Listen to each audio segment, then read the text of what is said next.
All right, does anybody know why we should not proceed? Nope. Accordingly, good evening.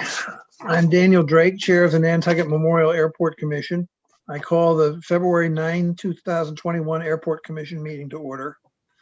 We are using Zoom webinar for this meeting, which allows for the public to participate in the meeting as an attendee.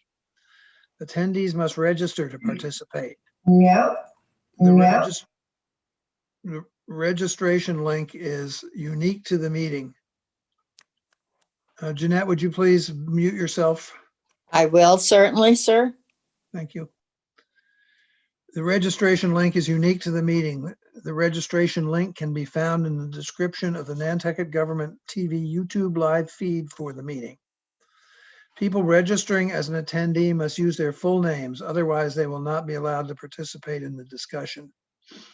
Attendees will join in listening mode and they can click the raise hand button if they wish to speak, or they can raise their hand and I'll see them.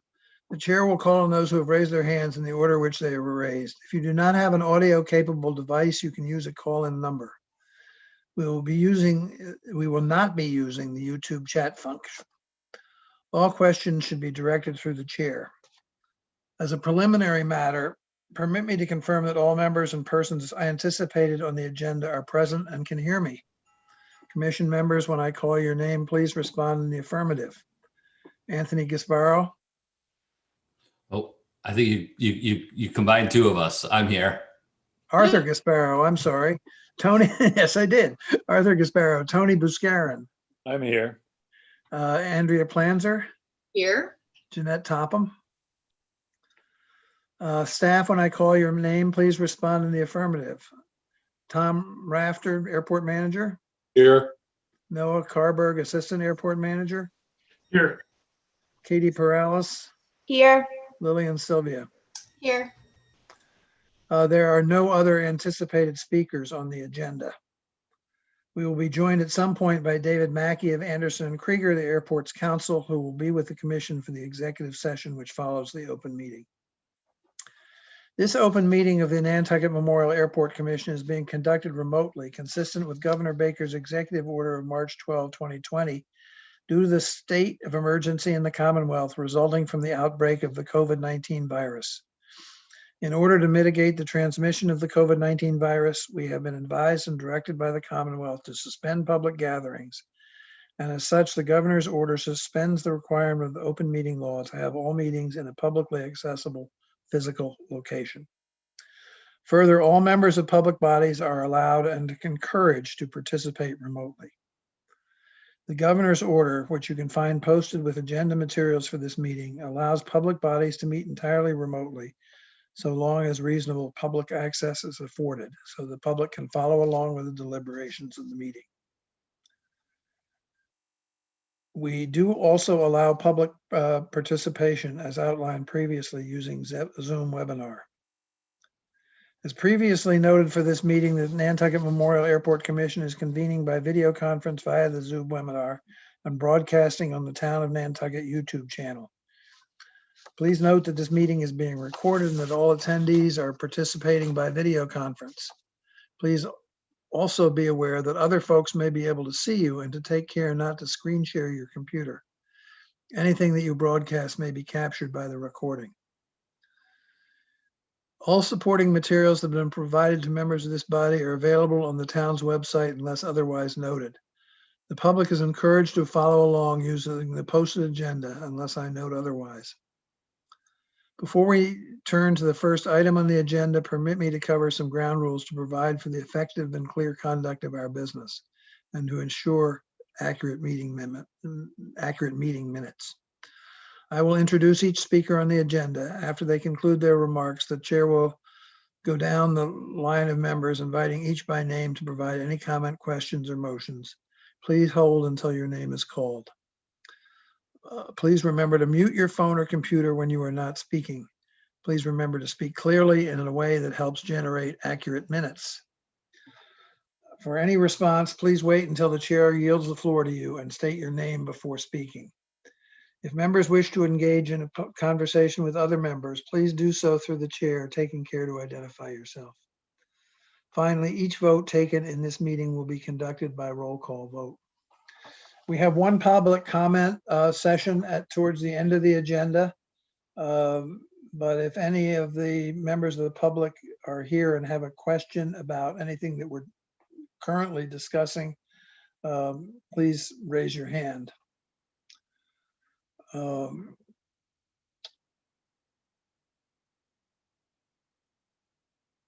If members wish to engage in a conversation with other members, please do so through the chair, taking care to identify yourself.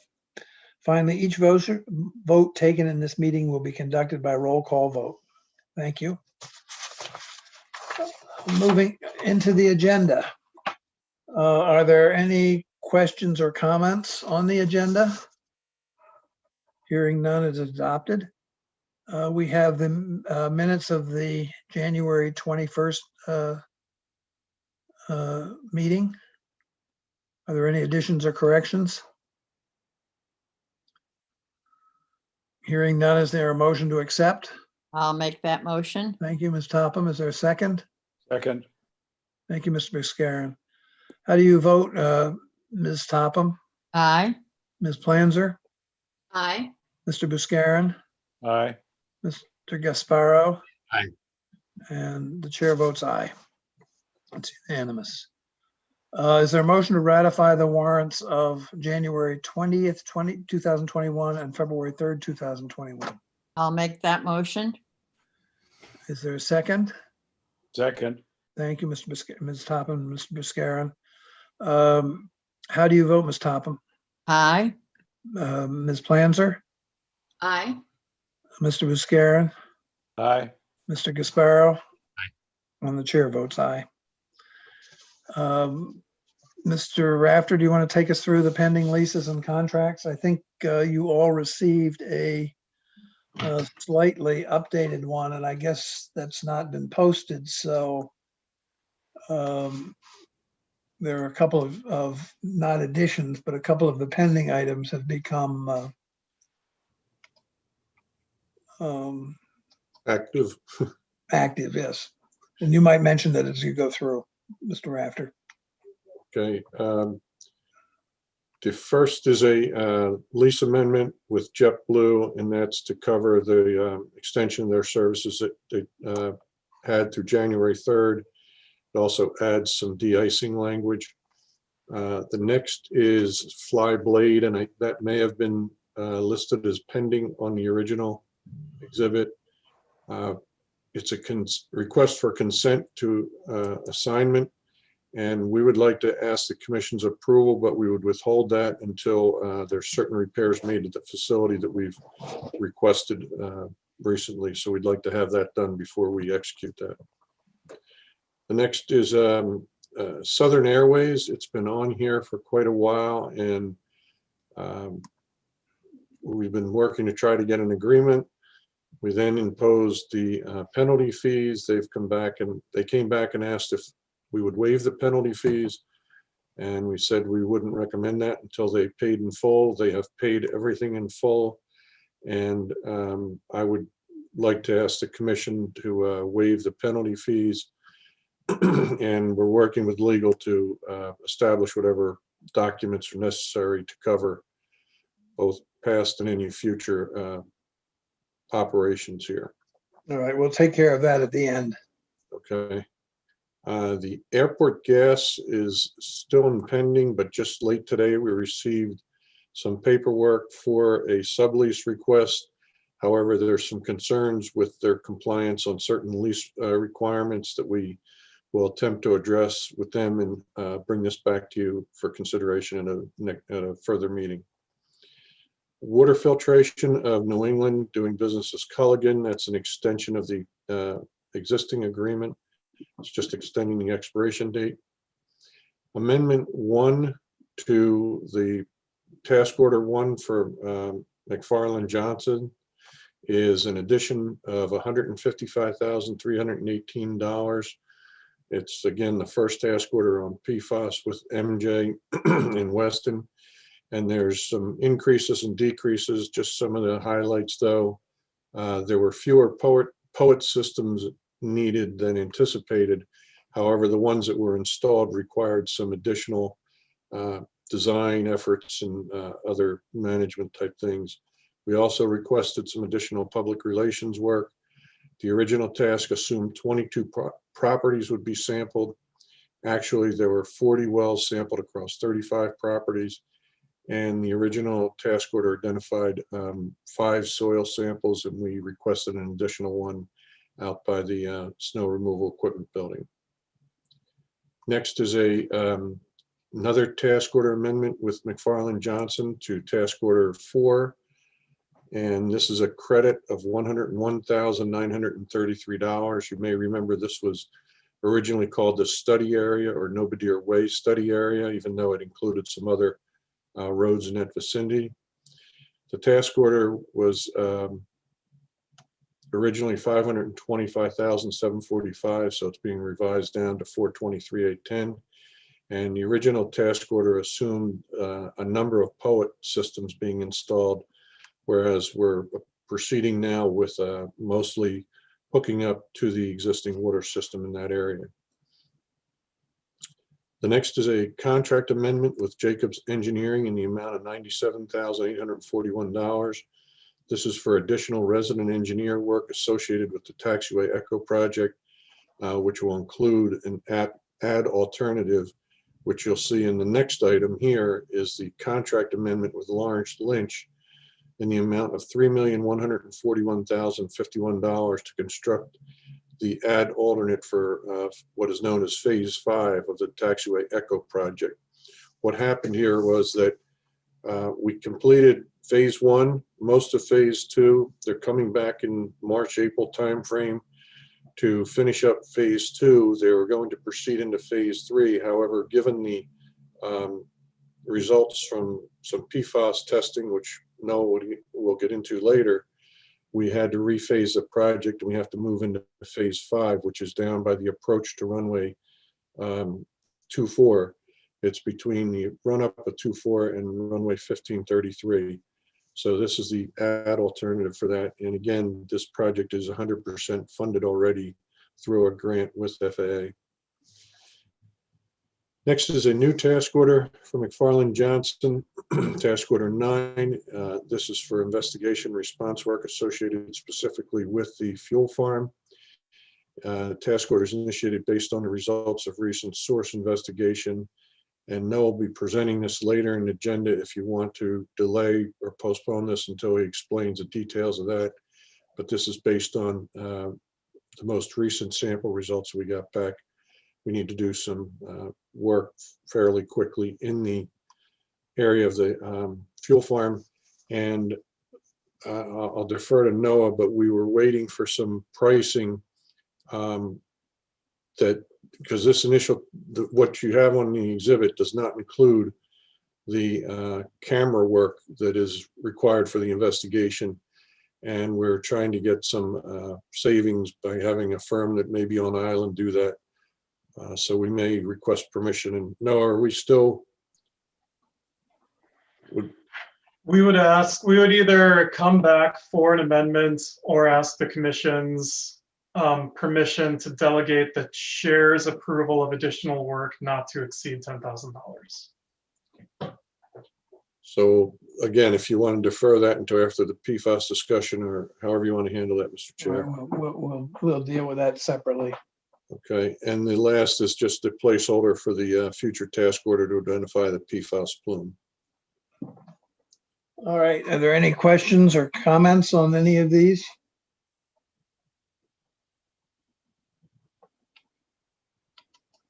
All right, hearing none, I will entertain a motion to approve the lease amendment of JetBlue Airways, the contract amendment with Culligan, McFarland Johnson, Jacobs, Lawrence Lynch, excluding the fly blade and the last McFarland Johnson, the task order 9.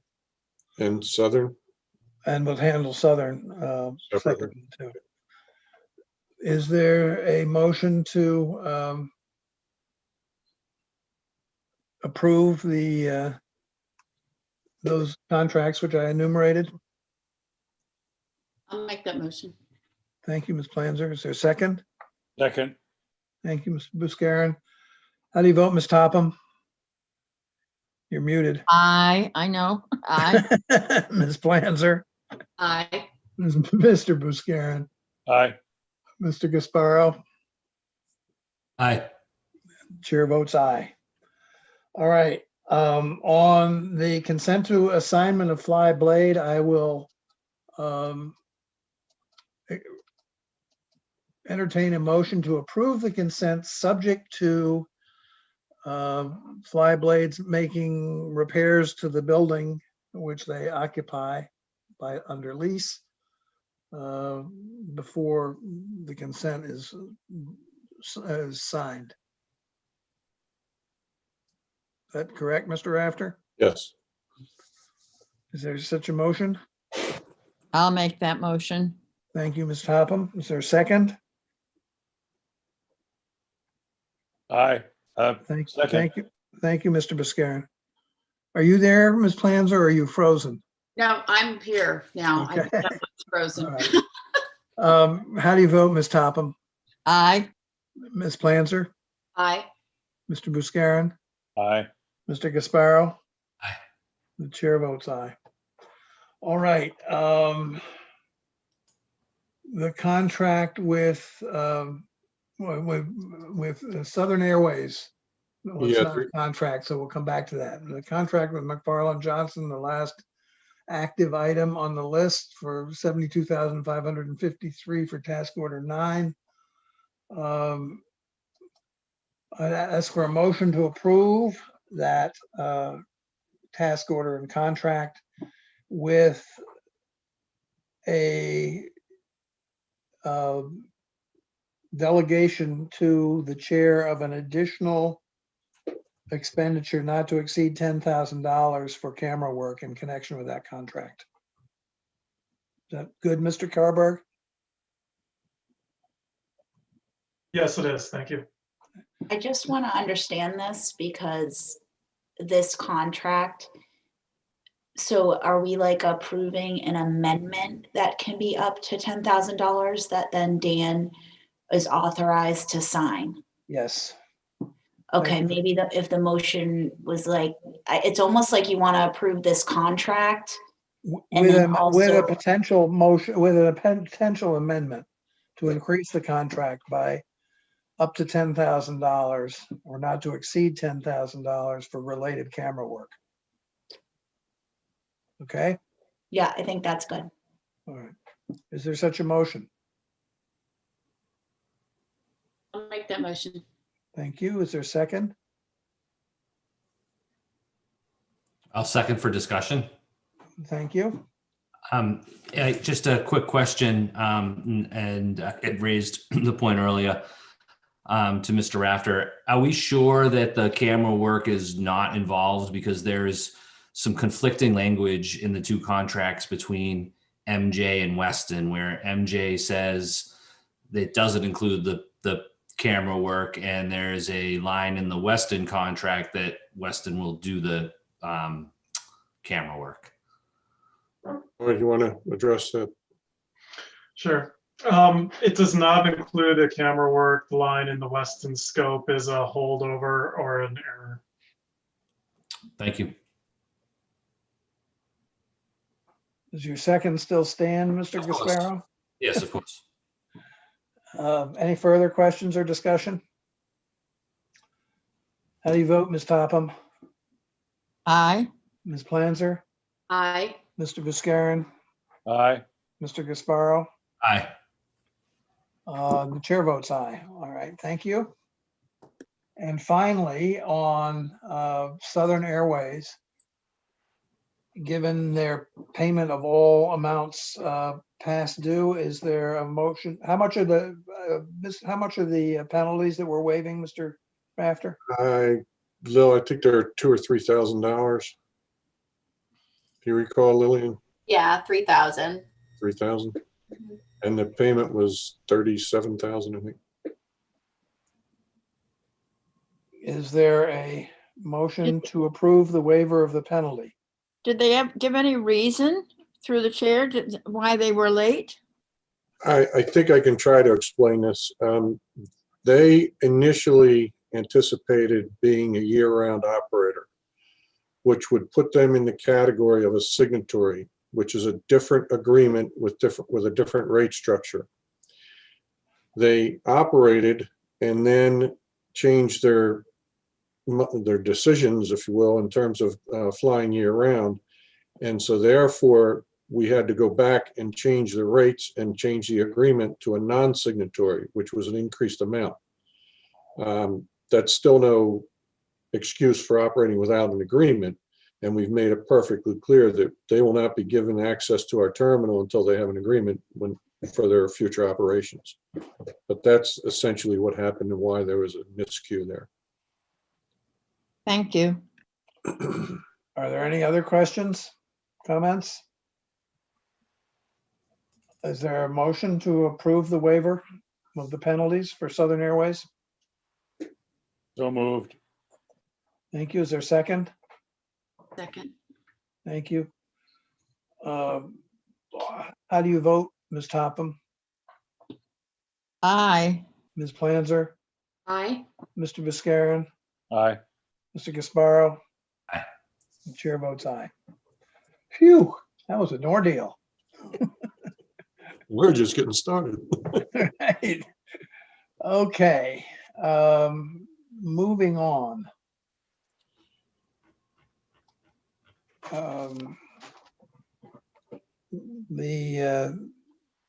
There's nothing new on the capital approval process, Well, right? there is, I'm sorry. Under Okay. pending matters, yes, I had a call yesterday from Gail Luttrell at New England Region FAA. And, you know, we continue our dialogue with the representatives to try to get the home rule petition passed, but we had put a request into the FAA this year for another extension because of the delay in the ATM. And Gail came back and said that because this year we only have 2 planning grant applications, that they would approve us submitting the applications with the known numbers that we have, and therefore it would essentially tie up our entitlement without having to give it back to Washington or to the big pot. And they will hold on to that until the ATM is cleared and the appropriation is approved. However, she did caution going forward for next year, you know, that if there were construction projects, this could become an issue if town meeting is delayed. 2 things I think that we're looking to be proactive on. One, we're hoping the town meeting will occur at its normal time. And secondly, because of this issue, we have had to somewhat front load projects. So we have in this year's ATM a number of projects requests for appropriation that would cover us in the following year. So that's the update on that process. Okay, any questions? Thank you. PFAS investigation update. Where do we want to start here? Well, before I turn it over to Noah, and I'll give it to him because he's got quite a lengthy explanation here, but I wanted to make the commission aware of 2 items. One, we issued a press release announcing our engagement of Napoli and Shkolnik on the legal side of things for PFAS and representing us against the manufacturers. The town has also engaged their services. And on the PFAS invoice tracking, that should be in your packet, was requested last month. And you'll see that we've encumbered $1.2 million and have expended about $109,000. And Jamie's broken that down by expense, fiscal year, and the account number and vendors. If you'd like any additional information, just let us know. We are monitoring closely. Excuse me, Mr. Rafter, on the press release about retaining Napoli and Shkolnik. I was concerned because we hadn't released the executive session minutes in which we announced that. In fact, you may recall we were counseled by airport council not to release them. So before I gave the thumbs up to releasing the press release, I checked with counsel and was told there was no problem in releasing it, in the press release. So just for the record, I wanted that to be clear. Go ahead, Okay. Mr. Rafter. Just before I turn it over to Noah, on the invoice tracking and costs on PFAS, we're monitoring that closely because, as you may recall, Brian Turbot and Libby from the town got approval from DOR for us to do a over expenditure, if you will, up to $3.5 million. And as you'll see in Noah's presentation here, as we get to the water line, that gets very close to our total amount. So go ahead, Noah, I'll give it to you. Okay, thank you, Tom, and thank you, Dan. My PFAS update is mostly going to focus on the IRIS status report that was received and uploaded to the DEP on Friday, but there are a few traditional items I'm going to go through first.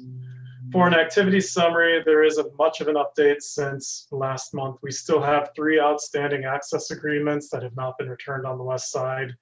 These remain our last residences that we would have to sample. No further step-out sampling is implied or required.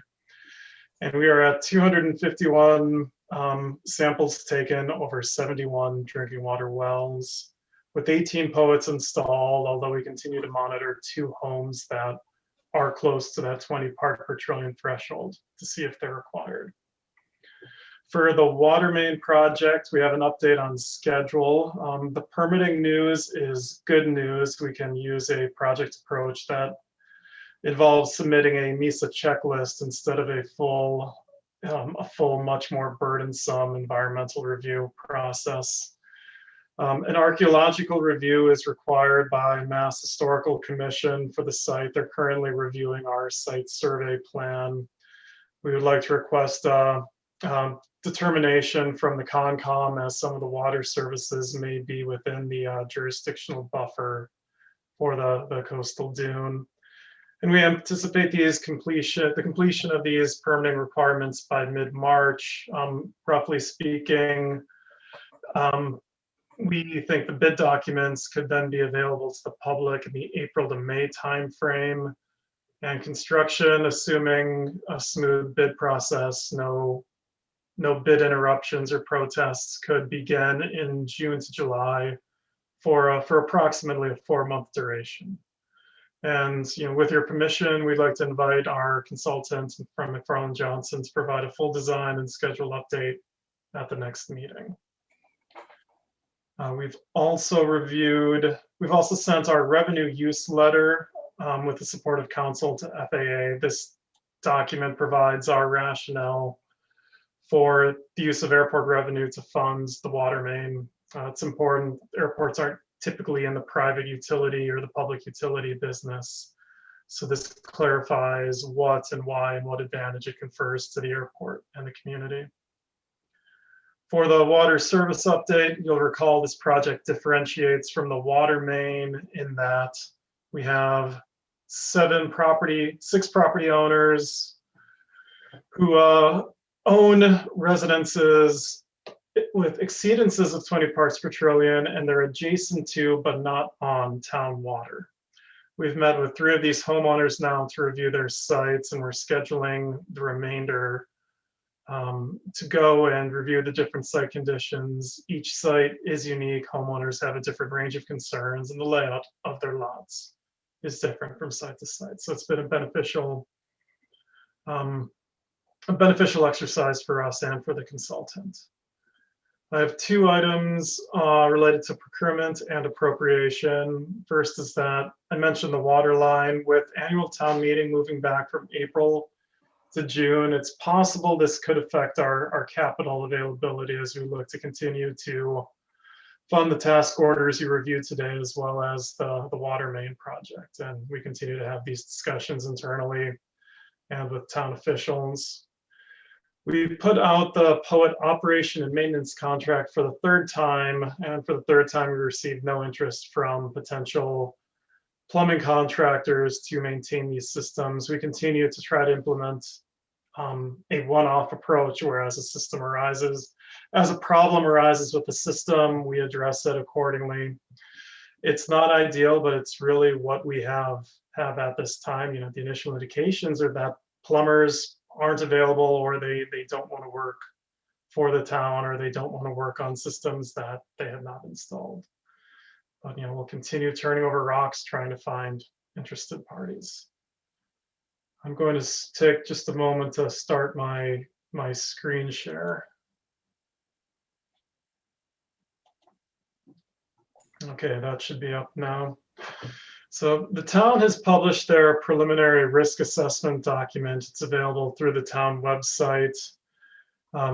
Staff provided comment on it and we're awaiting response. I've summarized the bullets on the first page of my screen share. I want to recognize that the town's document is a very improved version from the previous draft. It accomplishes some very good things. However, you know, in representing the airport and the commission's interests, there are specific concerns that I have related to the treatment of airport data.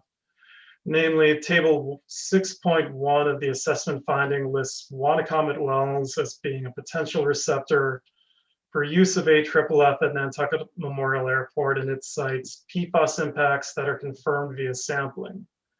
You know, and this is an item that isn't supported by hydrology, airport or Wannacomet results, the airport LSP, Mass DEP, or the EPA. There's also an inconsistent inclusion of data in table 4.1.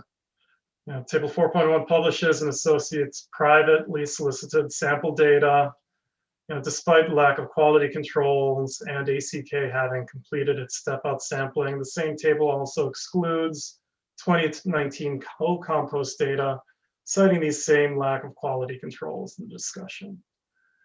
And we did request more data discussion. Section 2.3.4 of the document references a Mass DEP Q&A document. And this document cites 90 parts per trillion as an imminent hazard level. And the airport, of course, has been provided 200 parts per trillion as an imminent hazard limit by DEP. I don't cite this piece of information the town did not incorrectly cite the Mass DEP documents, but my concern is that without further discussion, residents with results between 90 and 200 parts per trillion may believe the airport did not act quickly enough to mitigate a condition. The airport was not provided an opportunity to review this document before release and resolve these issues prior to publication. My concern for the commission is that this reduces our credibility with the public and regulatory agencies, and it undermines staff ability to keep you up to date on representations being made on the study. Moving into the IRA update, which I'll summarize through this handout. A number of items have occurred that I want to keep you updated on. The first that I have highlighted here is that the IRA status reporting interval is changing from monthly to biannually. As I mentioned earlier, we've completed our step-up sampling requirements. We're going to be generating data on a much less frequent basis, and that's the reason for that change. We have a updated potentiometric figure for your orientation. Our consultants were able to rehab and sample more wells, and the knowledge of the groundwater contours did change some, but not much. As you can see, they're more bowed in the middle, but it confirms what we do know from the available data set, that groundwater does flow to a southeasterly direction. The west side of the investigation properties are in a cross gradient position. I'm going to spend the bulk of the remaining points discussing the soils data. I'm sorry, I want to go back one figure. I'm going to spend the bulk of the discussion discussing soils data and characterization data that occurred at all of the red dots for the historical AFFF release sites that we identified to the DEP. These have been sampled by our consultant and the data has been appended. Starting with the runway 24 approach area, I'll go through these one at a time. The sampling methodology was originally to sample in hand augured locations for shallow soils, 0 to 2, 1 to 2 feet, as well as deeper soils through a boring rig that was brought onto island. You can see here, this goes down to 46 to 48 feet. That was the depth to groundwater. Originally, the goal was to sample 4 deep machine augured locations at each site. Because of the Nantucket standing gravelly soils, these cores would actually fall apart and slump. So it was revised to just do 1 at each site after this area. The colors that you'll see on the graph, you'll see yellow circles here. These correspond with yellow being PFAS detections, but below the Mass DEP relevant criteria. Green would be no detections. Red would be an exceedance of the criteria. And purple would be 10 times the soil criteria. This is a color coding we'll see referenced throughout the document. And this chart right here references the 6 regulated PFAS compounds by name, their abbreviation, and their unique threshold limits from the DEP. Not each component has the same threshold limit as other components. So in the runway 24 approach, PFAS was detected in the location, in the sample location areas, but it was below Mass DEP requirements. At our SRE, this was the location that we found Nantucket Municipal Fire Department foam attack exercise drill. So this is the site that we added fairly recently to our study investigation. You can see there are 2 locations in shallow soils where PFAS was discovered in exceedance of the Mass DEP S1 criteria.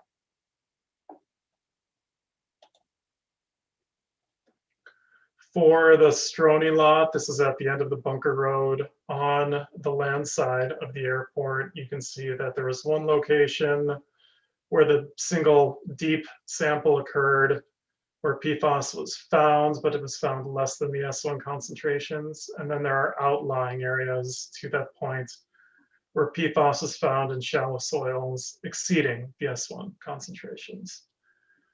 We have ongoing conversations with the DEP about how this relates to storage of materials for the ECHO project. As you can probably recognize, with soil exceedances on site, we want to be very careful on if and how we store material that would then be transferred to other sites. There are procedures for putting down barriers and sacrificial layers of material that would remain on site. And these discussions are being led by Jacobs and Weston Solutions with Mass DEP.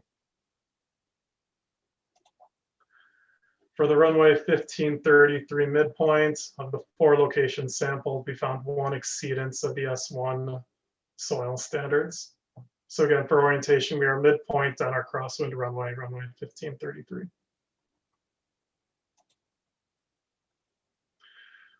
For the south ramp at Bravo, this is previous data that we presented in an earlier status report.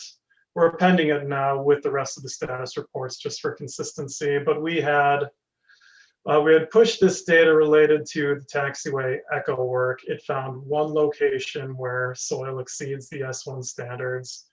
And I just want to clarify, this area was sampled because it was identified within the project area, but it is outside of the limit of disturbed work. So it would have been behind construction barricades, but the soil wouldn't have been disturbed. So this remains intact and in place.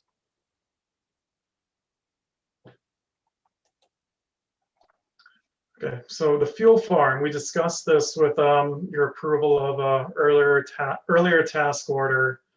And it's not technically a soil investigation site, but it is an AFFF release site. And I'd like to explain that further. This is an area through the task order that we identified for immediate work.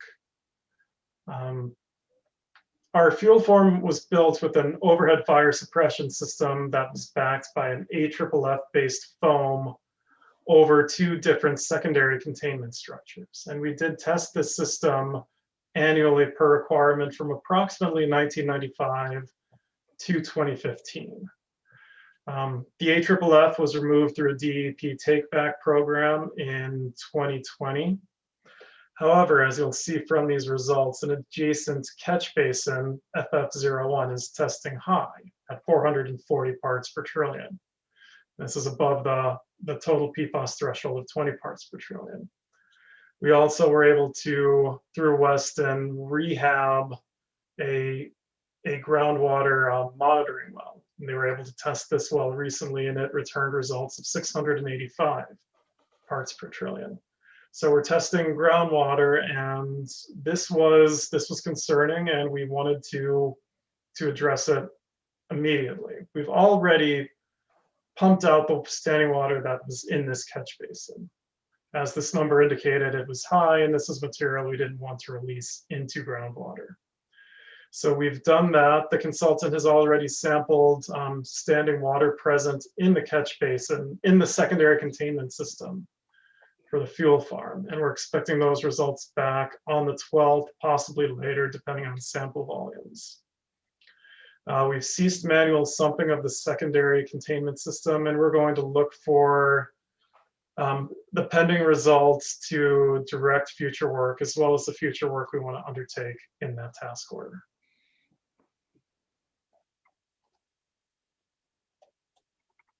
Okay. For the south ramp at Juliet, we're back to traditional soil sampling. And you'll note there are not only exceedances of more PFAS compounds on the south ramp at Juliet, but there's an exceedance of 10 times the soil level as well. This is also an area where we're storing material for the taxiway echo project.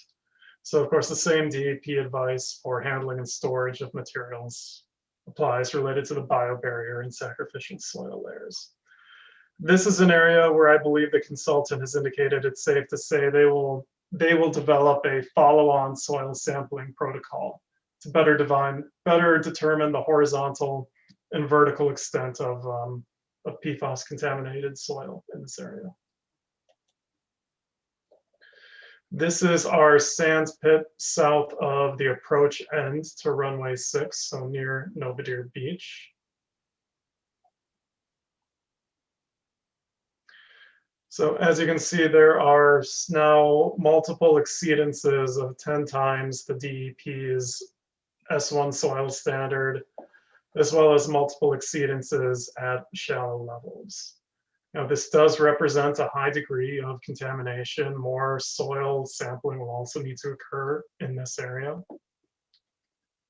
And the consultant has also indicated through the IRA status document, they believe that this sand pit area is going to be the source of drinking well contamination at the west end of Matagasham Valley Road. That will have to be confirmed through subsequent sampling, but our LSP does feel fairly confident in that. Okay, and we're saving one of the most complicated areas for last. This is the runway 6 run-up pad. And it's related, first of all, to taxiway echo. This phase of taxiway echo reconstruction from the run-up pad northeast to Juliet was scheduled for the next phase of work to begin this spring. We've delayed that for a year so we can better characterize that site and understand our responsibilities for handling the soil. The implications from these results, they are complicated as it relates to taxiway echo and follow-on work that needs to occur.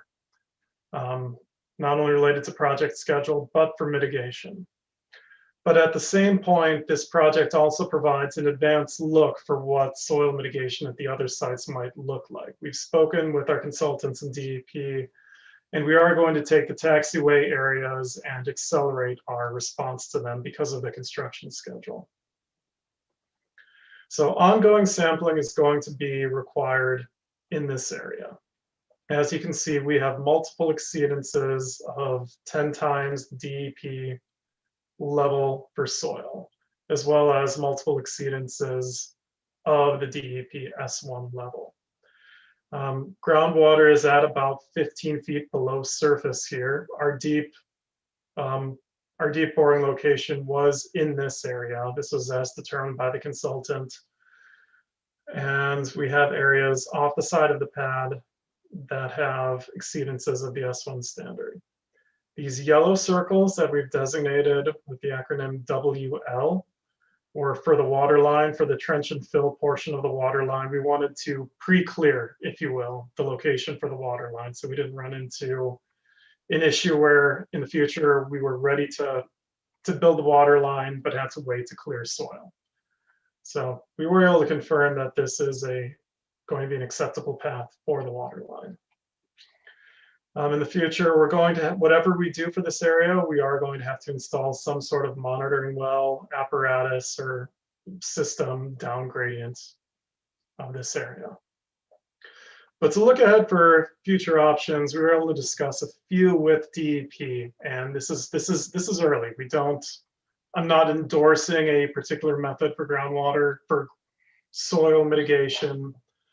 But the feeling is that we would use one or a combination of addressing hotspots. So we would find the most contaminated areas of soil, those being 10 times the exceedance, excavate those, move them to a different location. We could cap this area through a barrier, which really is putting a water-resistant layer over the top of it, and it reduces the amount of groundwater traveling through the soil, mobilizing PFAS compounds, and shifting them away and down gradients. It could be a combination of addressing hotspots through excavation and capping. It could be an engineered containment system. This engineered containment system could occur in place with capping. It could occur at the sand pit due to similar contamination levels. That would be suggestion from DEP that if you're going to move soil, you move it to a place that's already contaminated. Or it could be an engineered containment system, as we've discussed, for the earthen berm related to the south ramp expansion. As DEP has mentioned, consideration, given that the airport is the landowner down gradient and that the airport is installing a water main, that these are very sort of positive indications for how they would treat the contamination, since we are the property owner downstream and we are addressing water contamination. So my final investigation slide is related to an investigation that we directed on a leasehold property. So what we found, there's a lot of information presented. I'm going to start here at about the 9 o'clock position. We found exceedances of mass DEP threshold in car wash tank water, and this water is presumably being processed at the wastewater treatment facility, from a tight tank to a hauler to the wastewater treatment facility. And we found groundwater exceedances at wells surrounding the airport, surrounding the leasehold investigation. See, these are at AG2, AG, AC14, AC15, and AG1. There was also a soil exceedance at the end of an outfall pipe that runs roughly from this feature to this feature. That soil sample is given here as an exceedance of the S1 level. So LSP and the DEP are still reviewing this data. We've also notified the tenants of these results. I do want to note that it's possible the leasehold may be both a PFAS source and a recipient of upgrading and off-airport contamination. And there is more analysis possibly through what the consultant terms of radar plots, which compares the relative concentrations of these components to other sources and other results.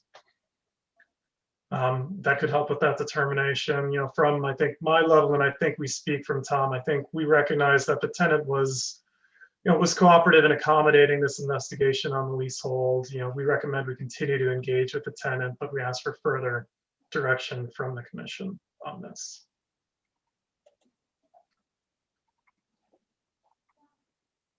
So we have been able to rehab and sample some monitoring wells in different areas and across different times in the investigation. I just wanted to provide this figure to put all of this information together in one place to provide monitoring well information on the airport.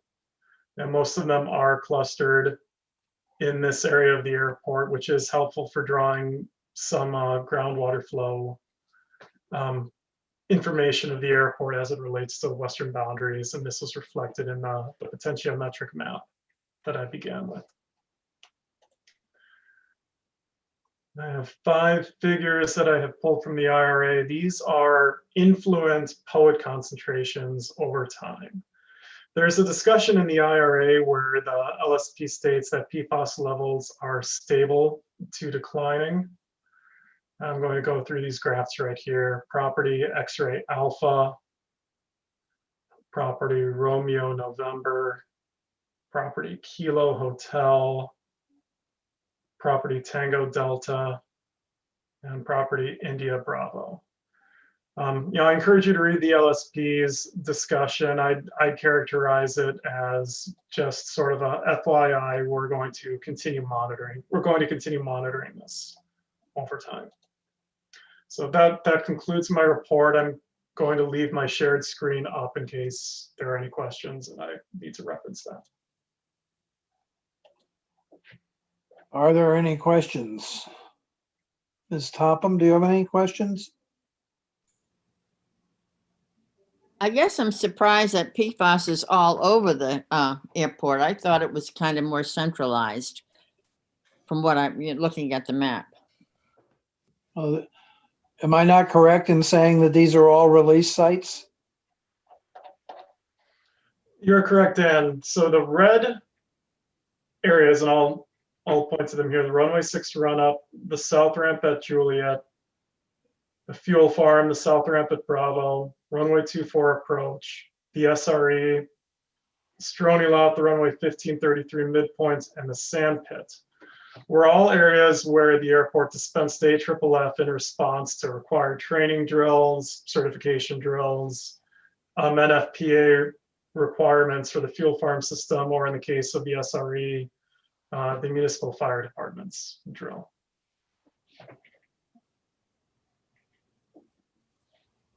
Anything else, Ms. Topham? Ms. Planzer? Any questions or comments? No, I don't. Mr. Buscarin? I have nothing, thank you. Mr. Gasparo? Thanks. I have a few things. I didn't want to interrupt as we went along, so I think I got to back up. The first was related to the water services and the line. You said that you've been meeting with some of these owners. So is there ultimately going to have to be decisions and a policy by the commission and some directive? In other words, are you sort of fact finding at this point, and then the commission will discuss how that's addressed with some recommendations from staff, or how does that next step look? Yeah, so the way I envision, that's a good question. The way I envision it is that there are going to be important policy items for the commission to advise for consideration.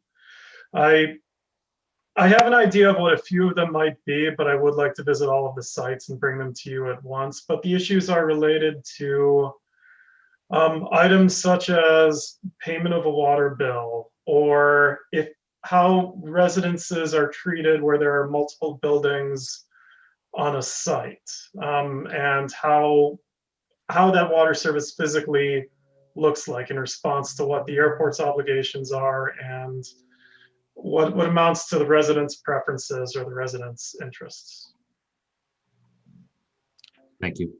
Is this something you envision we may need a special meeting for at some point? My honest hope, Dan, is that we would understand these issues and be able to bring them to you in our next meeting. Perfect. Okay.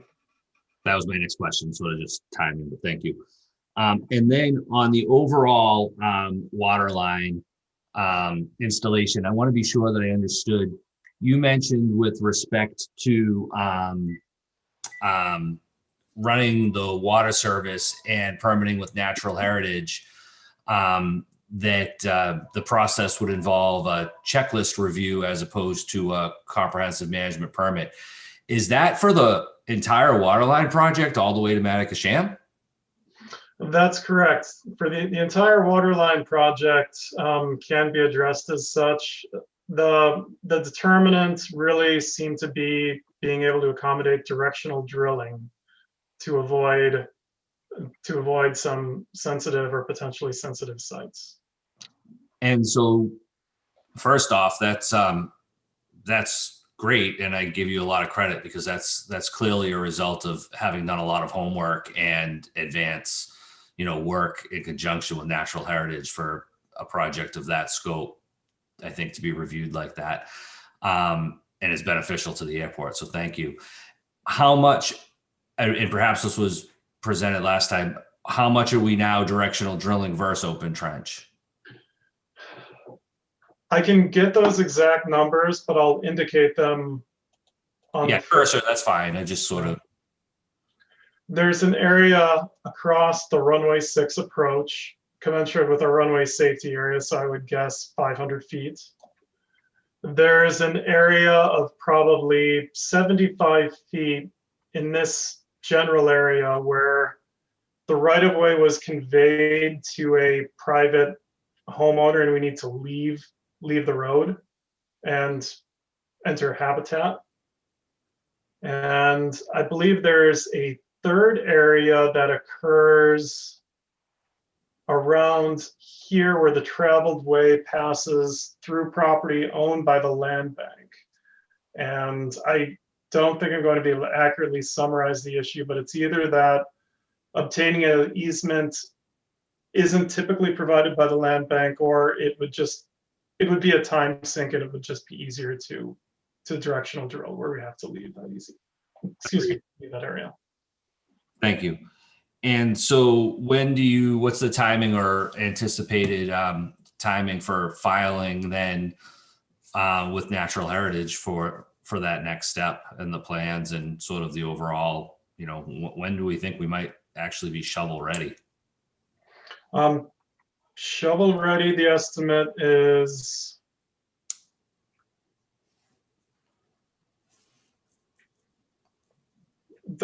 permitting completion of mid-March, and I could refine that to a date. No, But that's a general time frame. that's great. And water services presumably sort of in the same scope of time ultimately that we'd be probably doing the service the main installation. Yeah, I would certainly hope so. We gave ourselves a deadline of 6 or 9 months from receipt of sampling, and I would have to back into when that would be. That's good enough for me. Thank you. That I appreciate the fast tracking on that and how well it seems to be going. Now on to the PFAS, the SRE discharge site where we had those high concentrations. Are we aware of that being an airport discharge or only a municipal discharge site? It's only a municipal discharge site. Through all of our own review from staff and historical records, it was a site we did not initially identify in our response to the state's request for information. We only became aware of it through social media posts that showed the event occurring. We have a high level of confidence. It's not an area that we have ever dispensed foam. Thanks. So I think that I raised that point sort of to the commission as in conjunction with the discussion on the report from CDM Smith that didn't mention this. And I think that's an important distinction of sort of a, this really needs to be a shared responsibility. And we're testing over at this site. If there needs to be remediation for soils here, I think it's important early that this site is, distinguished from the other sites as we go forward to the extent possible, because, it wasn't an airport activity. Thank you. And then finally, with respect to the going to biannual IRA reports, is that, I would rather see a quarterly report, I I understand. thought it was bi-monthly. No, biannual. So we're going to go from monthly to twice a year. And my concern with that, and then the report isn't due for 60 days. So in other words, we wouldn't see another report until perhaps September. And this is the way that information, I think, is distributed both to the public as well as to the commissioners. I certainly understand monthly is extremely onerous and probably expensive and probably overkill, but I guess I'm just wondering how the determination of biannually was made. Is it in conjunction with the LSP and DEP? Is quarterly something that the commission, may agree would be preferential, just in terms of that there is a public side of this, and what might be the implications to contracts, or just, through you, Mr. Chair, staff opinion on that? It's a good set of questions. I want to differentiate that I don't know a lot of those answers. My expectation is that it's a routine sort of breakpoint for investigations under the MCP. I think staff would support the commission's request to do reports quarterly and take that back to the consultant. I do think monthly would be too frequently.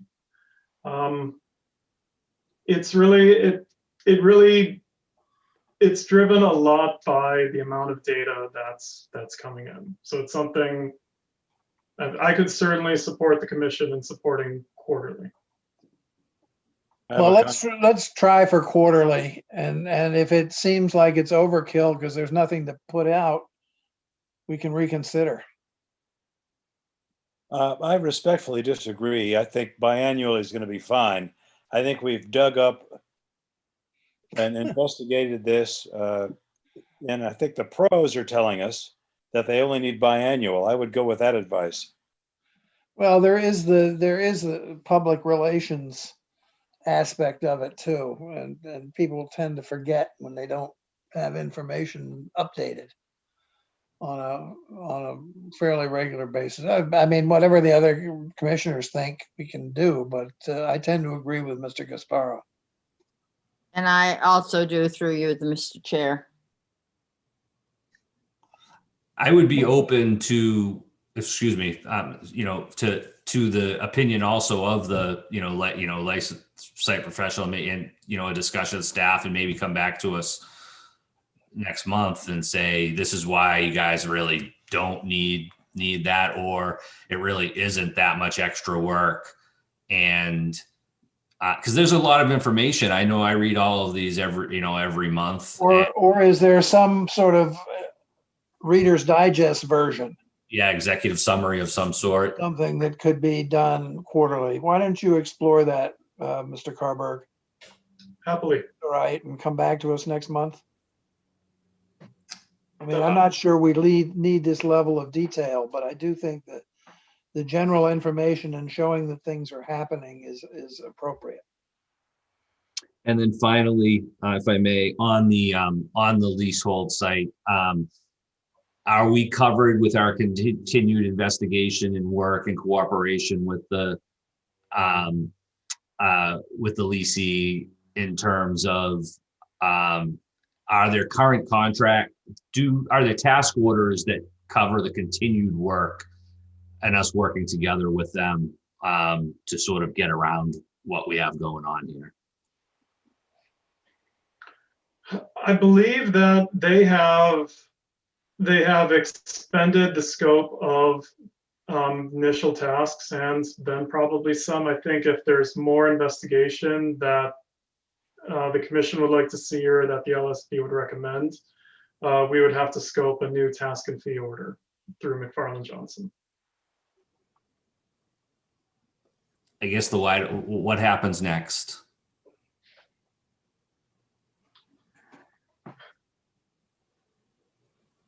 I think it's ultimately a question for the commission to review with the LSP and council and then discuss with the tenants, you know, what responsibility should be.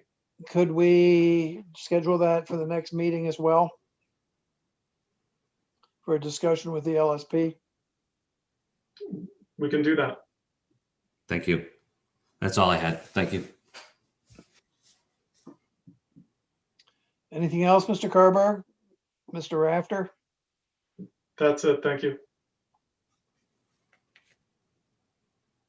Mr. Rafter, do you have anything to add? No, that's it. If you wanna, we can move on, whatever pleasure. Let's move on then. Okay, next we have the EIR, draft EIR. The public comments are in your packet for review. We also just recently received, and it's a handout, the MIPA certificate, and an email we got from FAA commending our consultant on their work. I've had a chance to browse through it. I haven't looked at it in detail, but from what I've seen, they're requesting additional work. They want to know more information on air and noise issues relating to the South Apron expansion. They're looking into some greenhouse gas impacts.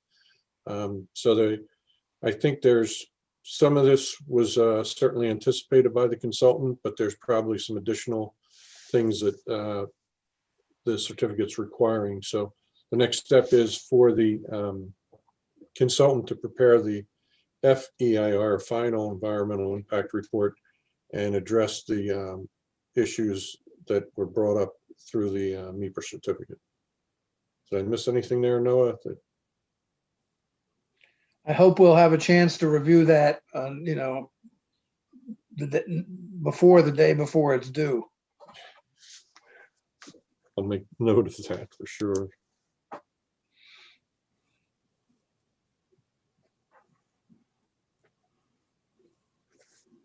Is there a specific time frame when it's due? I don't know off the top of my head, Dan. I'll find out the schedule for that. I think there is. I'm sure there is. I just don't know what it is off the top of my head. Okay. Anything else on the comments? I mean, to summarize them, there were some technical comments from the other regulatory agencies. There were several comments from the public on the need for the noise berm. And I think there was one comment related to groundwater flooding down in the very southwest corner of the airfield. I have a question, Mr. Drake. Yes, Ms. Topham. Was there a safety risk assessment made, and what is the FAA's thought on all of this, changing the runways and taxiways? I mean, specifically, are you talking about runway 1230? Can't hear you. I know it. The short one that they're doing. 1230, yeah. Up there. Decision's already been made by the FAA. Yeah, Okay. it was not a full-blown SRA, but there was a study funded by FAA. They required us to look at that, and there were panels held, and yeah, there was a determination made already on that one. It's been Okay. vetted through FAA. Anything else? Mr. Gasparo? I had a couple of things. To that point, through you, I had asked Mr. Rafter the same question about a month ago, and he had sent me some information. The rest of the commission, I think it might be helpful to share. I don't want to send things, around through the commission, but it answered my same question that I had. In other words, about past process related to decisions made for that runway. On the comments, the berm, I think that I do hope that we can have some further discussion, as to, I know that we decided before this went in that it wouldn't be funded, but will, there is, as Tom said, I just got the copy of that certificate today and did not have time to read it, so I will, but the brief does seem like there is some work that we have to do in order to prepare this final. I don't think that I saw quickly any kind of a mandate, but the question becomes, when they tell you to go back and look at things, how do you respond to address a comment such as that? And, we also had talked about whether or not we would be trying to look at the long-term capital improvement plan, and whether that wouldn't actually include the berm, and maybe that is ultimately the answer. But I hope that we can figure out a way to, continue with keeping that potentially on the radar for sort of a longer term. It's not coming off the radar screen from my perspective. There's no reason to take it off. It's just that, again, the issue was whether we would make an absolute commitment to building it when the South Ramp expansion occurs, and the commission voted not to at this point, but it's certainly still on the table. And I think whatever the consultant does in preparing the final EIR, there is a question specifically in the response from MIPA on it. So I think, that will provide some guidance to us, but we're still talking about something that is at minimum a couple of years out. But- And we have time. If I may, Mr. Chairman, and again, it may come back differently, but my thought was, at least right now, as we start to prepare our 5-year CIP, that we will put that in there. We may have a funding source to be determined or something, but carry the project at least in our plans. That's consistent. Okay. And just to that point, I guess I would just sort of reiterate, that this is the first time I think the commission has seen all of, there was a fair amount of letters from neighbors related to the point in asking, and You could characterize it as a fair amount, or you could characterize it as a few. Reasonable people can characterize it differently, but I think there were some comments. There's no question about that. And I think that, the issue is still very active, very much on the table. So that's all I'll say on that. I think we still have the issue of whether we're going to be required to do mitigation. So I was going to get into that. That was I have 3 points basically from the berm. So you just kind of gave me a segue. I guess I would. There was a point raised by the Land Council regarding the filing, regarding the draft, that I actually hadn't caught, where it was proposed by our consultant that as part of the mitigation that may be required through the comprehensive management permit through natural heritage, that there may be consideration of an in lieu fee, and that could possibly include off-island banking. And I think it's important that that not be an option for the commission, that if we're going to in fact put funds towards some sort of an improvement project related to this, that those funds should have to remain to projects that are local to Nantucket, if not even on the airport. But I would hope that wouldn't be an option that we would be supportive of. If I may, on that point, Mr. Drake, Yes, Mr. Rafter. I would just again approach with caution from two perspectives. One, the value of an acre of land on the island versus the mainland is obviously significantly different. And there may be input from FAA on airport revenue and use of that. I think the sentiment is absolutely correct, Mr. Gasparo. Whether it's a practical thing we're just gonna have to explore and come back to.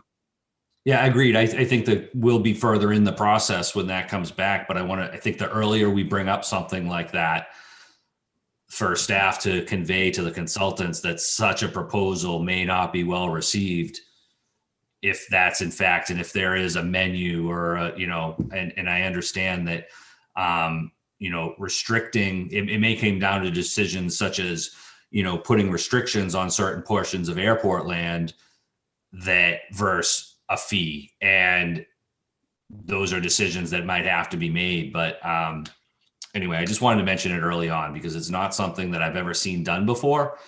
And I couldn't be supportive of that. And then finally, the Mass DEP comments I thought were very helpful with respect to air quality. And they cited a CMR regarding idling.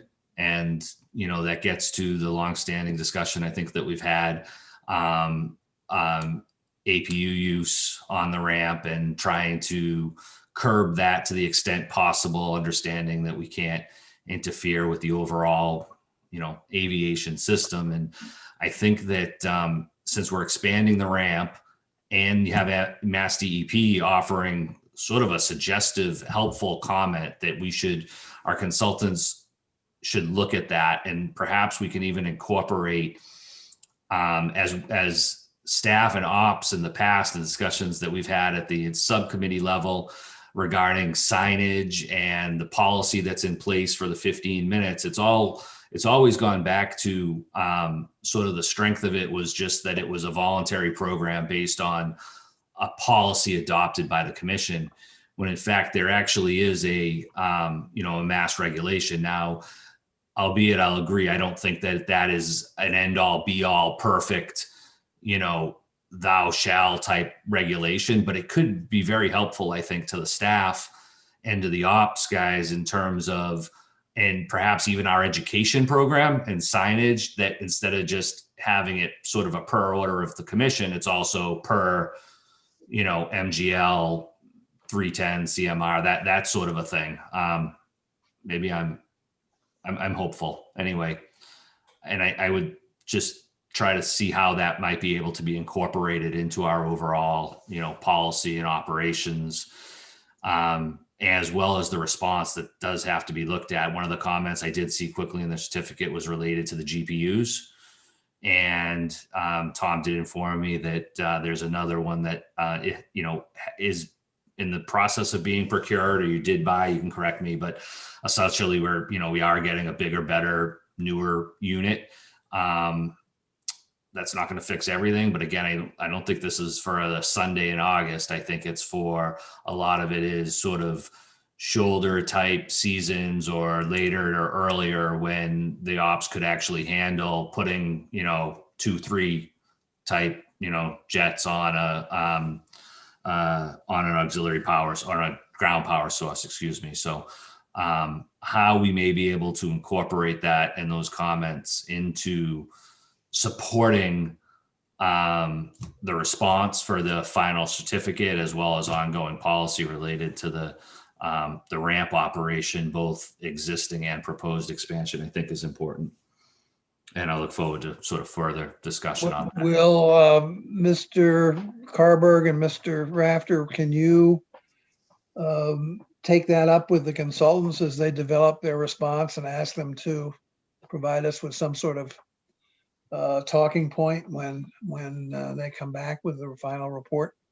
Certainly. That's all I had. Thank you.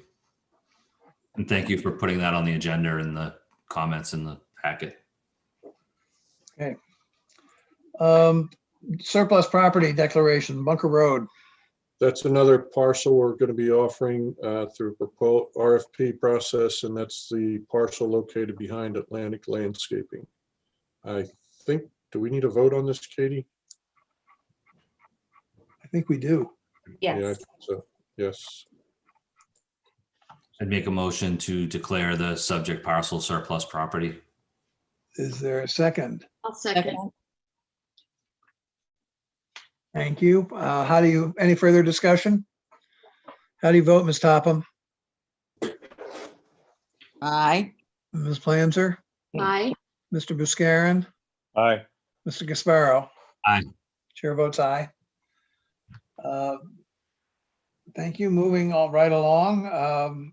We have ratification of a Mass DOT grant reaward, basically, for the EIR for $9,826.02. This is just a renewal of a grant that expired because we weren't ready to accept it before. So is there a motion to accept? I'll make that motion. Thank you. A second? I'll second. Thank you. How do you vote, Ms. Topham? Aye. Ms. Planzer? Aye. Mr. Buscarin? Aye. Mr. Gasparo? Chair votes aye. Proposal for land acquisition, Mr. Rafter. Thank you. Included in your packet is a presentation from the owner of a neighboring piece of property near the approach to runway 6 that would like to know if the airport is interested in joining with other parties or purchasing alone their piece of land. I advised this group that I'd bring this to the commission, but also that we have many competing interests for the limited funding that the airport has. And I will take a second here and share my screen. Let me bring this up one second. I want to try to give you an idea of where this property is in relation to the airport, and as well as our ALP. So can you see my screen now? Oh, No. not yet. Nope. How about now? It's coming. There you go. Okay, this is the parcel right here. And let me see if I have a better. I thought I had a, Yeah, it's very hard. The one is, it's very hard to see where it is in relation to the runway. okay, give me 1 second. I'm going to show you that. So, did that come up now? Yes.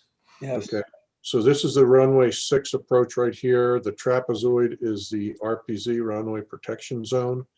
The parcel that they're referring to is right up here, just outside our boundary line and outside the RPZ.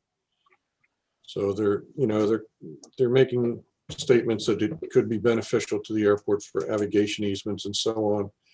And I don't dispute that, but personally, I don't see it as a high value property right now for the airport. And I believe in the last slide, they were listing the property for about $2.9 million. So I'd just like to ask the commission for your, I don't want to give their presentation. I have that, but it's in your packet. If you'd like, I can do that. I just don't want to Is there misrepresent. anybody, do any of the commissioners think this is something we should pursue? No. Ms. Planzer says, shaking her head, say no. Mr. Gasparo? No. Ms. Topham?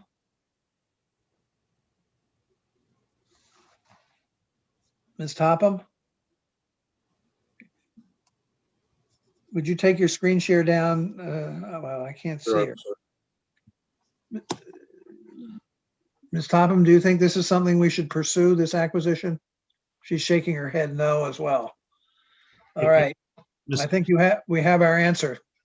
Mr. Chairman, just quickly on this, just not to, I generally, I mean, at $3 million, of course not, I guess is what would be my gut reaction. However, this is a Zillow screenshot. Are they trying to, there's always a number, I guess, at which something is worth it, right? And I believe that they're going to sell this lot to us? No. And maybe this would be a waste of further time by the commission, which is probably my gut. At the same time, is it something that would be worthy of an executive session type of a discussion? If I believe it might qualify. The land bank, I know, has executive session regarding the acquisition of properties and if there were to be an offer that, Yeah, there's some adjacent land owned by another conservation type group, so it may be best suited for someone like that as well. But I'd have to check with council. I believe actually he's on, if that's, something we could bring up in a future executive session. Yeah, I think land acquisition is something you can bring up, but is this something we want to, I mean, clearly, at least for the moment, it's a viable property with a viable residence on it. No, I'm sorry. I don't think there's a residence on it, according to their presentation. oh, it's a vacant lot, so I wouldn't Is it? make No, assumptions. then they've marked off the wrong piece. No, in their presentation, they're showing some other properties that have residents that have navigation easements on them. Oh, I see. Okay, all right. I got it. Okay. Well, I don't see it's something that we want to spend any time on at this point. If some other organization is interested in acquiring it, I guess there's a parcel closer to the ocean that is also vacant. That's, I believe, owned by, like I said, one of the conservation groups or somebody on the island. So, and I don't know that we want to get into at this point, into a partnership deal with anybody to buy or manage this property. So I think there's a consensus that we should not. I think your comment, Mr. Casparo, is a fair one in terms of future things that might come to our attention, to consider them an executive session. But this is not something that people seem to want to pursue. Fair enough. All right. You have your marching orders, Mr. Rafter. Thank you. By the way, this was offered to us by former town council's law firm. Anyhow, moving on. The budget finance. Yeah, so we presented the budget to the finance committee last Saturday. I think that went very well. There were a few comments and questions, but I think it was well received. And also in your packet is the FY20 financial statement audit. For those of you who'd like to look at that, and I commend Jamie again for doing a great job with our finances. You want me to jump right into the project manager's report? Yes, please. So Taxi Echo, as I'm sorry, are there any questions on the audit? No, I was just saying the only thing that stuck out to me that sort of does every year is the post-employment benefits and that sort of outstanding liability. That's sort of that giant issue that's been discussed at the town. And I don't think it's anything we're going to do anything about. But when you look at that number and you read that part of the report, it sure does, it makes you wonder sort of about how things on a much longer term basis really work out. But I'll leave it at that. Almost as bad as the federal government. Yeah.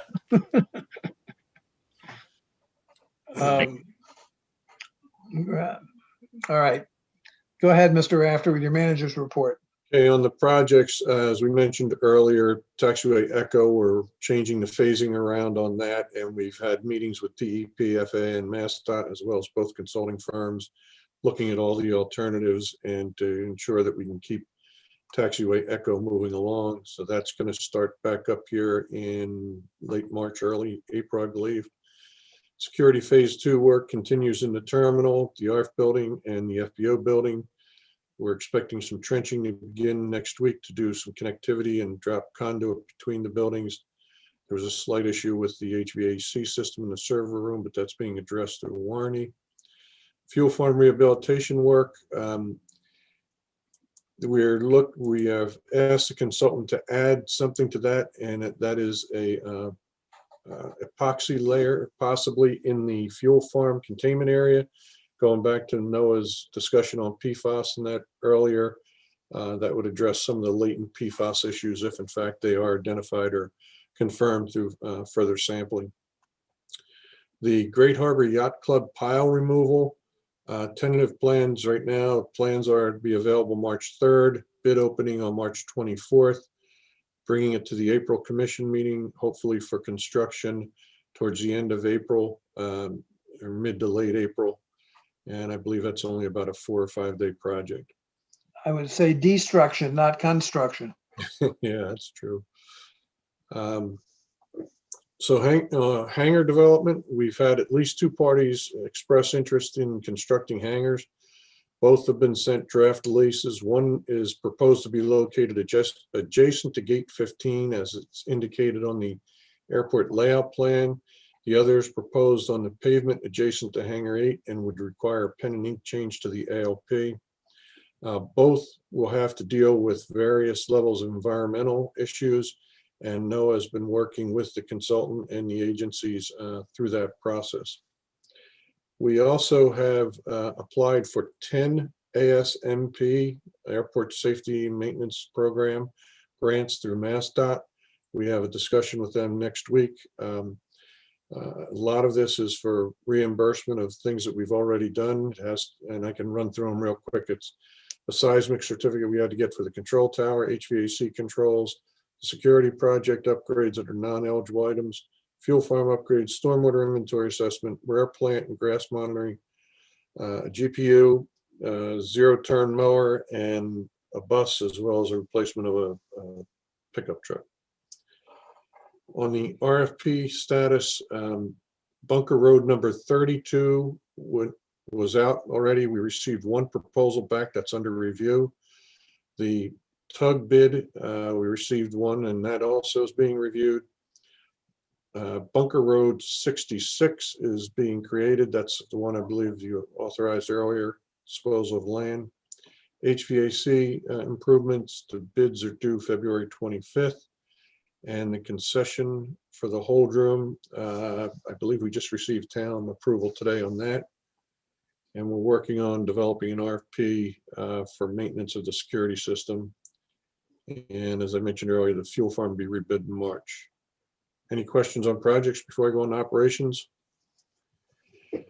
So on the operations side, you may recall that we had requested a placeholder for a warrant article to address the concern about being able to issue a fair and open RFP that wouldn't preclude any new entrants from entering the market on the rental cars. After discussions with the town, it was discovered that there were other concerns aside from our initial one. And subsequently, our council drafted an article that was presented to the select board before it could be vetted internally. That caused some confusion and resulted in quite a bit of discussion at various select board meetings as well as in the local newspaper. Based on the feedback from the select board, airport and town council have worked on creating a draft warrant article that is a handout. You should have that to hopefully address both airport and town concerns. The draft, as I said, is included as a handout, but I also, we're still unable to obtain comments and responses back from town and input on this warrant article. So the select board is scheduled to adopt their warrant on next week on the 17th, and this will be discussed again at the select board meeting tomorrow night. I just want to make it perfectly clear, and I've responded to the editor in the newspaper. This was never about revenue to the airport. We didn't even look at it in that light. It was simply about, we have 3 rental car operators, their agreements were up, we have to issue a RFP, and the process is supposed to be a fair and open process.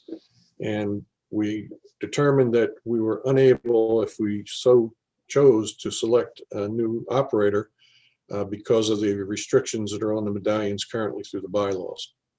So again, our council's been working very closely with town council, but I say very closely. They're trying to get feedback from them as well, but it's been very difficult getting any input from the town on this. And I made it perfectly clear at the last select board meeting, we simply are looking for, again, just the ability to be able to award to a potential new entrant if necessary and have them be able to operate.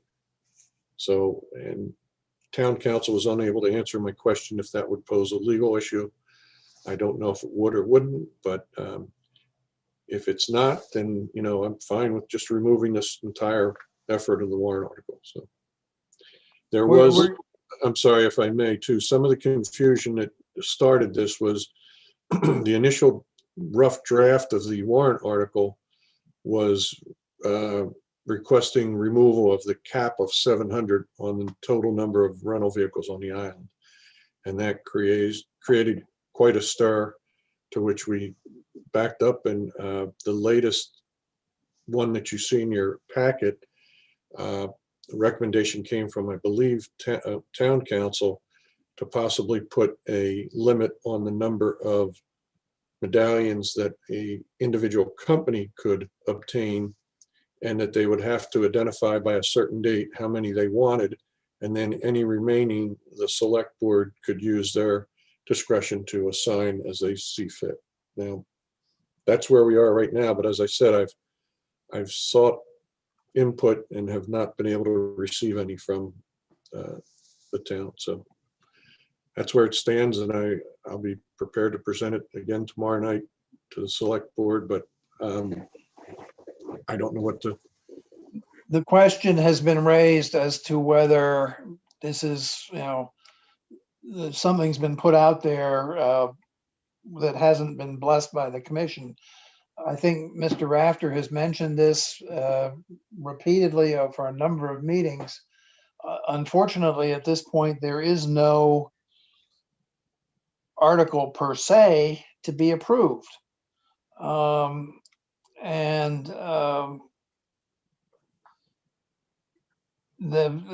interesting thing is that the Board of Selectmen has not extended the timeline for getting material in for town meeting, even though they've postponed it for 2 months.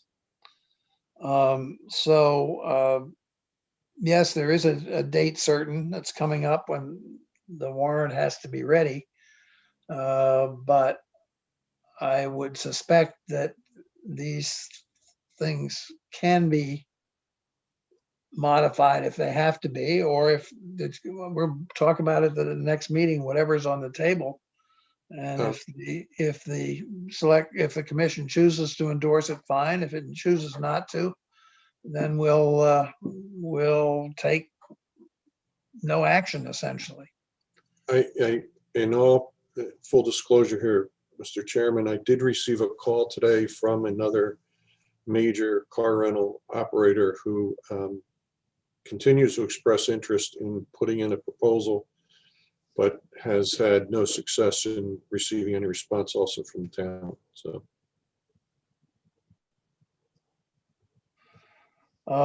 Okay, well, there's more to come on this, and it will be a formal agenda item at the next meeting, which is shaping up. Mr. Chair, if I may, the challenge here is that they're looking to adopt this next week. I understand that, but there's no way we can No, give our blessing to it or not unless we have a special meeting, and I don't suspect anybody's inclined to have one for this purpose. So if we don't agree with it when it comes to us, we'll say so at the next meeting, and that's the way it's going to be. If we do Okay. agree with it, fine. Mr. Gasparo? I was actually just going to suggest that we have a special meeting. I think that this is really important for the commission to be able to discuss. And I don't want to get all into it, but as it wasn't an agenda item, but I think that if it's going to be presented tomorrow, we could have a special meeting at the end of the week to discuss the drafts and hopefully either endorse and adopt it, or it would give the opportunity for commissioner input into the warrant article. I don't think it would have to be a very long meeting, but I do feel that if a warrant article that's going, to be adopted to the select board should have had and should have the ability to, be discussed and reviewed by and, endorsed formally by the commission before it ends up on the warrant. I certainly appreciate that we were notified that it was something that was in the works. What, But what if the commission considered approving the draft that's in your packet? The only thing that's missing right now is the limit on number per company, and that's what we're asking input from the town on. But isn't that the key really to the whole thing? That's one of it, but the other is obviously if they object to the language, it appears that and again, the normal way we would handle something internally is we would review, vet it through all the various divisions, departments, and then bring it up to the commission. But this apparently is being vetted through the select board, and I'm getting some mixed signals occasionally there too. You know, if you're, I don't know if we approve it in concept, I don't know, but Well, it's hard to do that when it wasn't an agenda item.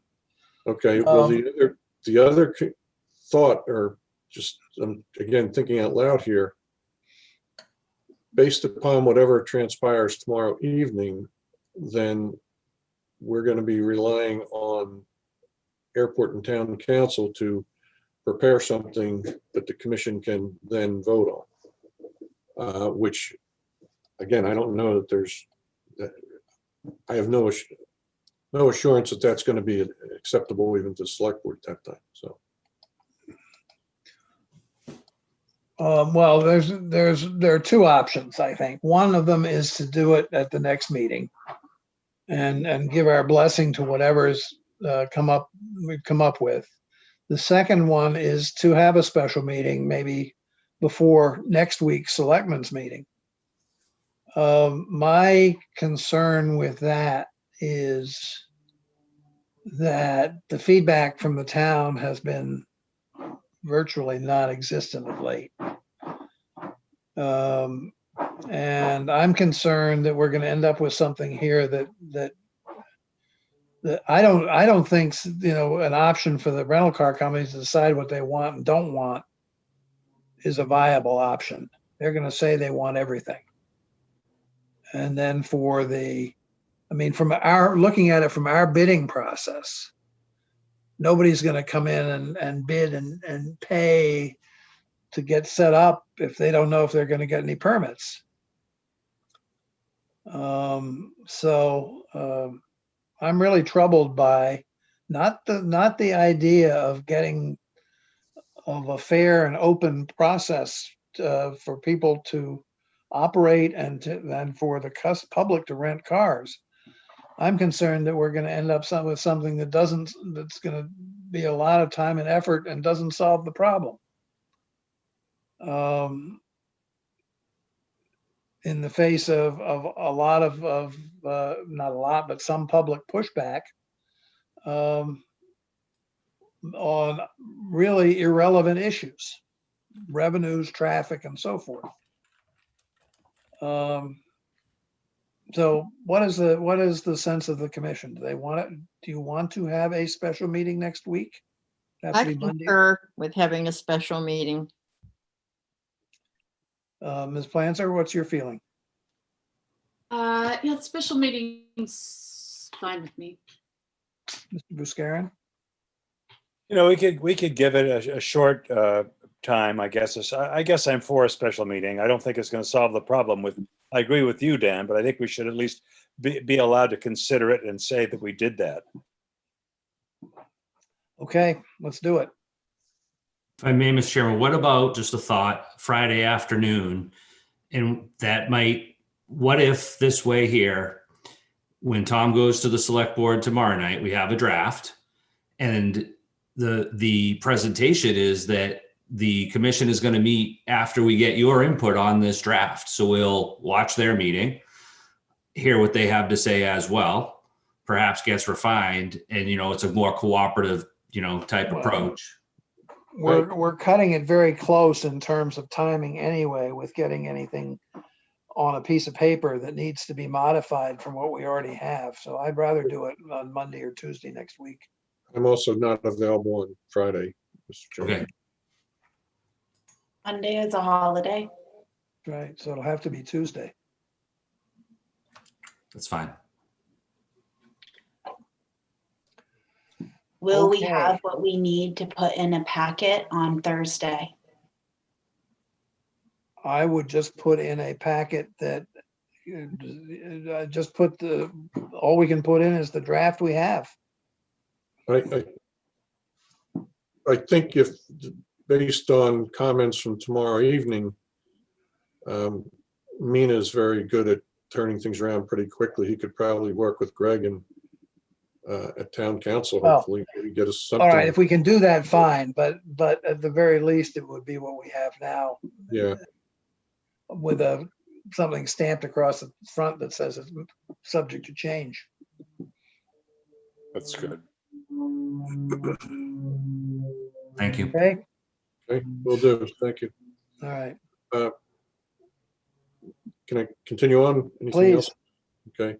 Just a note, January fuel sales were up 30% or $31,000. American Airlines informed us that Philadelphia will be going to daily service this summer, and I believe they're starting 2 weeks earlier. So this summer, the projected seasonal schedules look to be busier than the 2019. So it's going to be a busy flight schedule this summer. Our certification inspection is scheduled for May 26th through the 28th. They will be coming down. The full-scale exercise that we're required to do will be occurring during the month of April. A lot of that will take place virtually.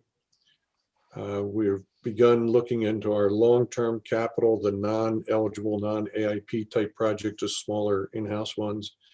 And I want to thank our entire staff, especially maintenance, for performing an excellent service during our Super Bowl snowstorm.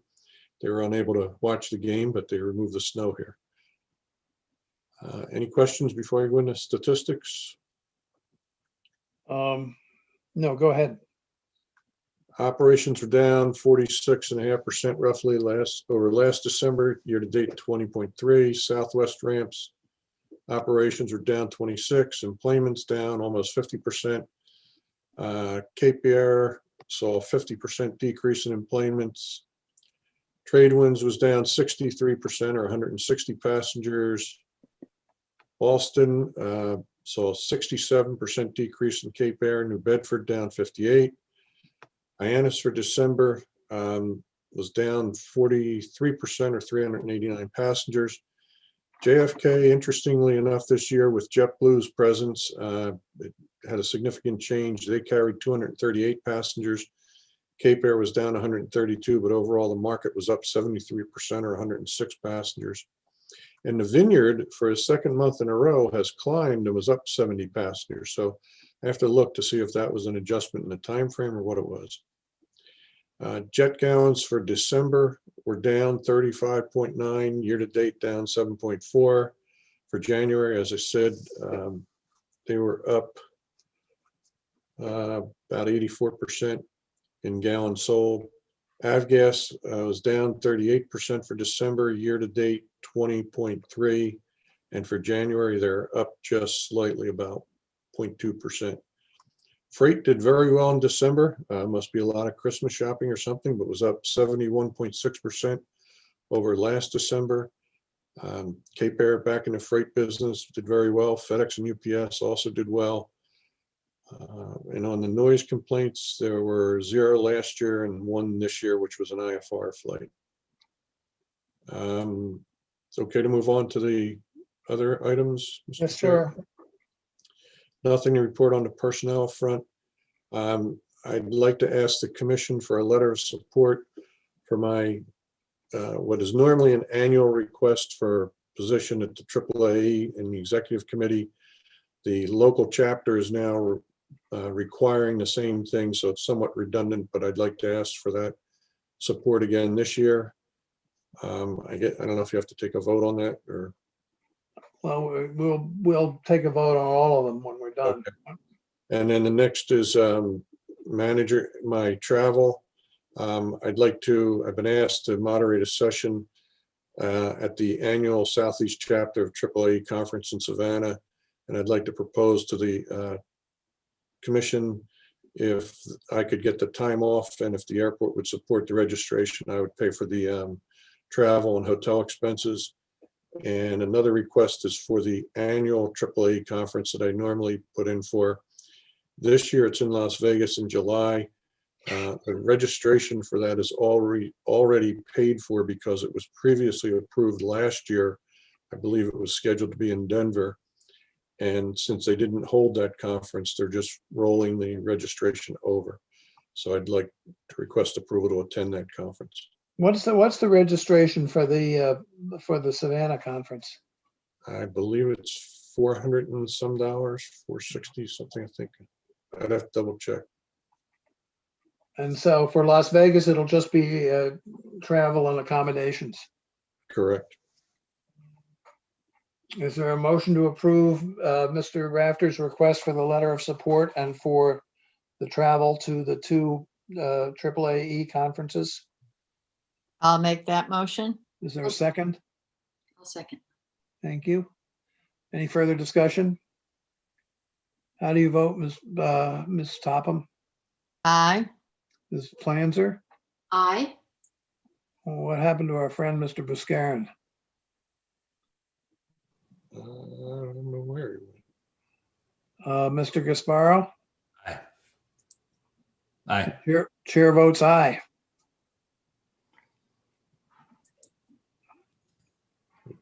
Are you calling him, Katie? I can. Yeah, would you see whether he's gone for good or he's coming back, please?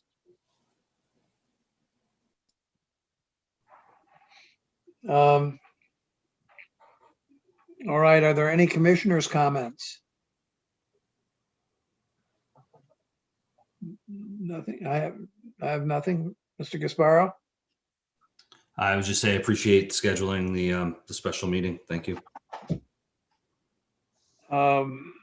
Ms. Planzer? No, okay. Ms. Topham, no, right, and I have nothing. All right, we have public comment. We have a couple of people in the room. Ms. Perales, how do we do this under this new system? I was just trying to call Tony. So Hey, we Ray. are not under the new system yet. So Mark should be here and be able to support anything we need for public comment. Mark, are you there? Yeah, what do you need exactly? Public comment? I don't think he has to turn anything on. I think it's just the opportunity that if Somebody someone has wants to raise their hand. I don't see any hands raised. Give them a minute.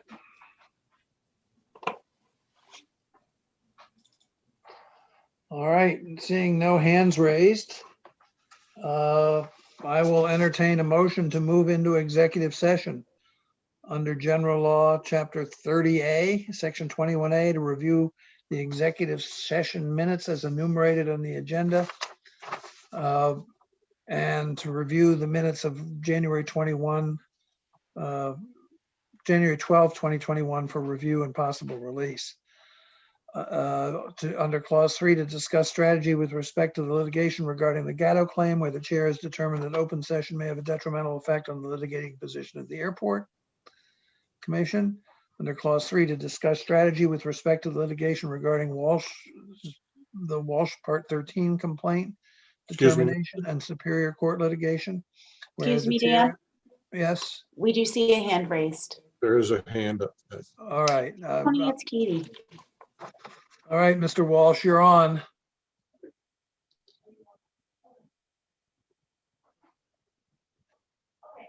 Bob, you're muted. I think Katie has to unmute him. Oh, is that? Or does Mark have to unmute him? Somebody has to unmute him. Am I unmuted now? Yep. Yes, you are. Okay. All right. I've been, Would you please identify yourself? hi, my name is Bob Walsh, Captain Bob Walsh. And I am on the list for executive session, and I thought I would have to say something. Can I start now? Yes, go ahead, Okay. please. All right, thank you. Yeah, I've been flying to and from Nantucket for over 50 years and have used my skills in airplanes to do a lot of good during that time. I've made lots of friends, and now I find that I have 3 enemies trying to tarnish my reputation with falsehoods. Without process, there's no justice. I have not been given my due process in the matter that you're going to discuss. There has never been a fair hearing on this. Following my rights under the Pilot's Bill of Rights, I refused to talk to the Flight Standards District Office personnel during their investigation. They cannot penalize me for not talking to them. Airport management thinks that they can, and they did on July 2nd, penalize me and acted as judge and jury, illegally barring me from the Nantucket airport. All of the allegations against me have been investigated by the FAA. They're the ones that have the jurisdiction. They have not found any fault or procedure to prosecute any of these allegations. I have spent over $10,000 legal in litigation fighting these allegations. I've never gotten a hearing. At the town of Nantucket, with their legal fees, they probably spent $30,000. To what end? To keep me from illegally flying into Nantucket? The Mass General Court has allowed my case to go forward. Your lawyers are getting paid, they didn't grant their request to dismiss it. George Panatelli has stated that you have acted improperly and cannot keep me from operating at Nantucket. I've been writing back and forth to the airport manager, and I don't think he can read because. All right, let's not have any personal attacks. No, Mr. I'm just Wall. saying because the Panatelli George has stated on page 5 that his only statement is all that the airport voted to restrict my thing, and they must allow me to use the airport. They must. I didn't say they should. And then it also states that I have to follow the rules. They have to follow the rules. Everybody has to follow the rules. And I can't be, there is no rule that they want me to call them 1 hour before I'm coming to Nantucket. That is not proper. That's not fair. Anybody that comes to Nantucket should have the same rules. And you shouldn't have restricted me and restricting and he states that they agreed and they agreed with the airport. They didn't agree with the airport on anything except for that the revoking of or the holding back of my badge in 2018. They said that's perfectly within their purview. They can do that, and they did that. On Tom's letter, it says they said that they acted properly in restricting my access to the AOA, and they did not do that. So all I'm asking you to do as the commission, when you're looking at this thing in the executive session, read page 5 of George's letter and start with grant assurance sponsor states. and then read that. And that's what Georg decided on, nothing else. And I appreciate it. Thank you. Thank you, Mr. Walsh. As long as there is litigation pending, we cannot comment. So we will. That's where things stand.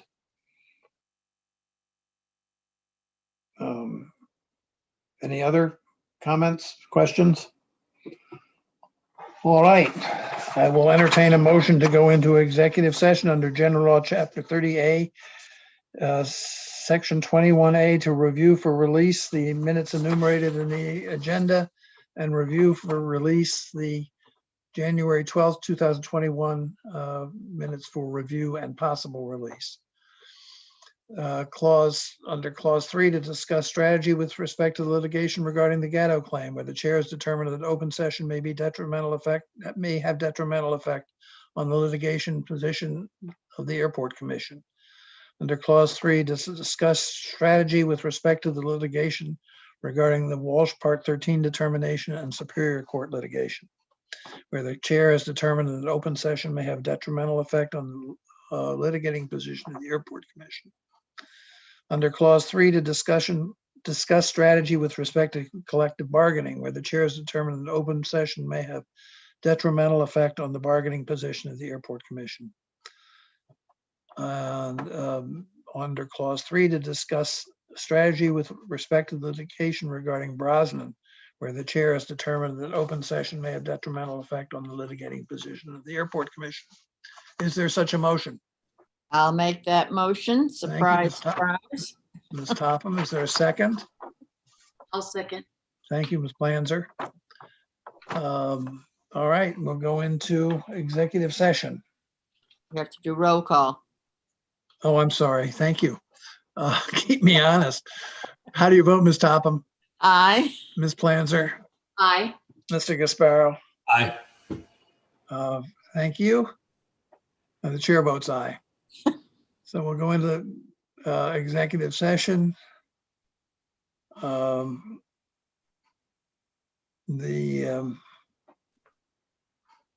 want to make sure the YouTube channel's cut off. We also want to make sure that other participants aren't here still. So There if still you is just one participant. Can we cut hold them on off? a minute. Hold on, let me see. So you want to end the YouTube stream? Yes, End if you the could end the YouTube YouTube stream, And Mark. the and the then- other attendee has left. Okay, the YouTube stream is ended and